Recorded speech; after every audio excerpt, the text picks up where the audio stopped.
నమస్కారం. నా పేరు రమేష్ కడారి, హైకోర్టు అడ్వకేట్, హైదరాబాద్, తెలంగాణ. ఈరోజు లోక్పాల్, లోకాయుక్త. లోక్పాల్ అంటే ఏమిటి? లోక్పాల్ అనగా భారతదేశంలో మొత్తంలో ఉన్నటువంటి వ్యవస్థ యాంటీ కరప్షన్. అంటే లోపాలు అంటే ఎవరైతే కరప్షన్ కోసం వాడుతున్నామో వాళ్ళ మీద చర్యలు తీసుకోవడం కోసము ఉపయోగించే చట్టమే లోక్పాల్ అంటారు. లోకాయుక్త అనేది ఒక ప్రత్యేక వ్యవస్థ. ఆ లోకాయుక్త అనేది ప్రతి రాష్ట్రానికి ఒకటి ఉంటుంది. అంటే రాష్ట్రంలో మొత్తంలో పాలకులు మరియు ప్రభుత్వ సంస్థలు చేస్తున్నటువంటి కరప్షన్ గురించి లేదా లంచగొండితనం గురించి ప్రశ్నించడానికి ఉపయోగించే ఆయుధమే లోకాయుక్త. అంటే దేశం మొత్తంలో కరప్షన్ అంటే లంచగొండితనం కానీ అంటే ప్రజాపాలకులు కానీ అంటే ఎంపీలు కావచ్చు, ఎమ్మెల్యేలు కావచ్చు, కార్పొరేటర్ కావచ్చు, ఎక్కడి నుంచి గ్రామ స్థాయి నుంచి ప్రధానమంత్రి స్థాయి వరకు అంటే ప్రశ్నించడానికి పబ్లిక్ హక్కు ఉండాలి. ఆ హక్కు ఎవరికి కలగలుగుతుంది అంటే లోక్పాల్ అనేటువంటి వ్యవస్థ ద్వారా మాత్రమే హక్కు ఉంటుంది. అలాగే లోకాయుక్త ఏంటంటే రాష్ట్ర స్థాయిలో ప్రజాపాలనలో కావచ్చు లేదా ప్రభుత్వ సంస్థల్లో కావచ్చు ఏదైనా కరప్షన్ జరుగుతున్నది, లంచగొండితనం జరుగుతుంది, తర్వాత చేయవలసిన పనులు చేస్తలేరు, చేసిన పనులు చూపిస్తలేరు, అలాంటప్పుడు కూడా ప్రశ్నించడానికి పౌరులకు హక్కు కల్పించాలనే ఒక ముఖ్య ఉద్దేశంతోనే ఏర్పడ్డదే రాష్ట్ర స్థాయిలో లోకాయుక్త. లోకాయుక్త కిందికి వస్తాయి? ఒక చీఫ్ మినిస్టరు మరియు స్పీకరు తప్ప. అంటే గ్రామ వార్డు మెంబరు కావచ్చు లేదా గ్రామ సర్పంచ్ కావచ్చు, ఉప సర్పంచ్ కావచ్చు, కార్పొరేటర్ కావచ్చు, ఎమ్మెల్యే కావచ్చు, ఎంపీ కావచ్చు, ఏ పాలకుడైనా తప్పు చేసినప్పుడు అతన్ని ప్రశ్నించడానికి మనం లోకాయుక్తలో కంప్లైంట్ చేయొచ్చు. మీకు గ్రామ స్థాయిలో వచ్చినటువంటి స్కీమ్స్ ఉన్నాయి. ఎగ్జాంపుల్ గవర్నమెంట్ స్కీమ్స్ వస్తున్నాయి. గవర్నమెంట్ స్కీమ్స్ మీకు మీ ఎమ్మెల్యే మీ యొక్క స్కీమ్స్ను సరిగా పంచడం లేదు, మీకు సరిగా రోడ్లు వేయడం లేదు, మీరు ఎవరు అడిగినా పట్టించుకోరు, నాతో ఏమవుతుందని ఒప్పుకుంటున్నారు. కాదు, మీరు ప్రశ్నించండి, లోకాయుక్త ద్వారా ప్రశ్నించండి. మీ సర్పంచ్ నిధులు దుర్వినియోగం చేస్తున్నాడు, ప్రశ్నించండి, లోకాయుక్త ద్వారా ప్రశ్నించండి. అలాగే మీ ఎంపీ ఫండ్స్ను కూడా దుర్వినియోగం చేస్తున్నాడు, ప్రశ్నించండి, లోకాయుక్త ద్వారా.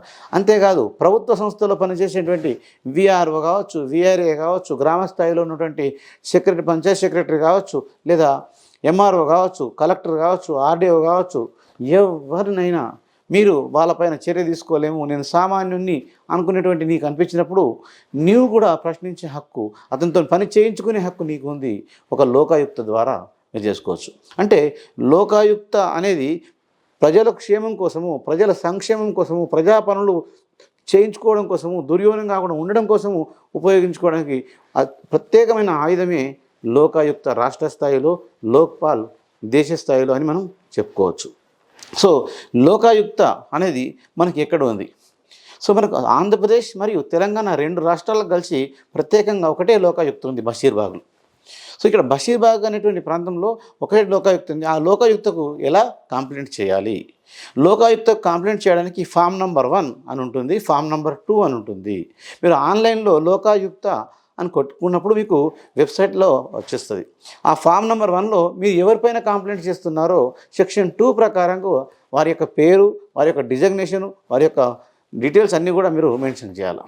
ఫామ్ నెంబర్ 2లో మీరు ఎక్కడి నుంచి చేస్తున్నారు కంప్లైంట్, మీ పేరు, మీ ఊరు, మీ తండ్రి పేరు, మీ విషయాలన్నీ కూడా మెన్షన్ చేయాలి. చేసి 150 రూపాయల మీరు డీడీ కానీ లేదా చాలన్ కానీ కట్టి ఆన్లైన్ల ద్వారా కూడా మీరు పే చేసుకోవచ్చు. చేసి ఆ యొక్క వ్యక్తి పైన ప్రత్యేకంగా కంప్లైంట్ చేస్తే ఖచ్చితంగా 3 నెలల లోపల మీకు ఒక ఇన్ఫర్మేషన్ వస్తుంది.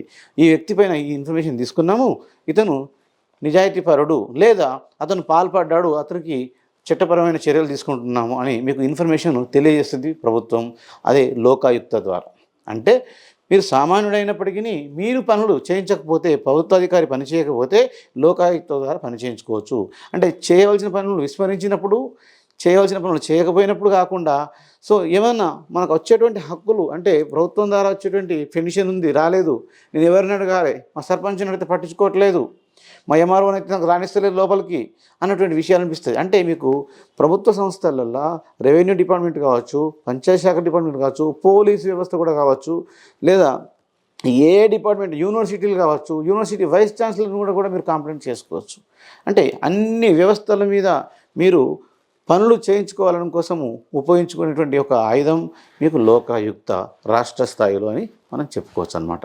సో కాబట్టి ఈ యొక్క లోకాయుక్తను చాలామందికి అవగాహన లేకపోవడం వల్ల గొప్ప పెద్దవాళ్ళ మీద మేము కంప్లైంట్ చేయలేము అనే ఉద్దేశం తెలుసుకోవడం వల్ల సరిగా ఇంత తెలిసిన వ్యక్తులు కూడా సైలెంట్గా ఉండిపోయి ఈ ప్రభుత్వం మారితే వేరే ప్రభుత్వం వస్తుంది, ఆ ప్రభుత్వం వచ్చిన బాగా పనులు చేస్తారు అనే ఆశతోని జీవితం అంతా మనం ఇలాగే చేసుకుంటున్నాం. అంటే ప్రభుత్వ అధికారులకు కావచ్చు, మళ్ళీ చెప్తున్నాను పాలనాధికారులకు కావచ్చు, ఈ ఇద్దరికి రెండింటినీ కూడా మనం బ్యాలెన్స్గా చేసుకోవడం కోసము ఉపయోగించుకోవాల్సినటువంటిది ఒక యూనిట్, ప్రత్యేకమైన వ్యవస్థ, ప్రత్యేకమైన సంస్థ, దట్ ఈస్ లోకాయుక్త.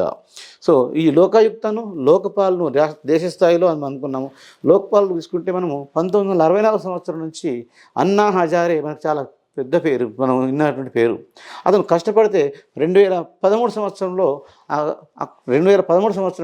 మనకు లోక్పాల్ బిల్లు ఆమోదయోగమైంది. కానీ లోక్పాల్ బిల్లులో ప్రధానమంత్రి చేర్చలేదని ఇప్పటికి కూడా డిస్కషన్ నడుస్తుంది. సో కాబట్టి ఎంతగా మంచిది, ప్రధానమంత్రిని చేసినప్పటికీ చర్చకపోయినప్పటికీ లోక్పాల్ బిల్లు అమలైందనే సంతోషంతో దేశ ప్రజలు ఉన్నారు.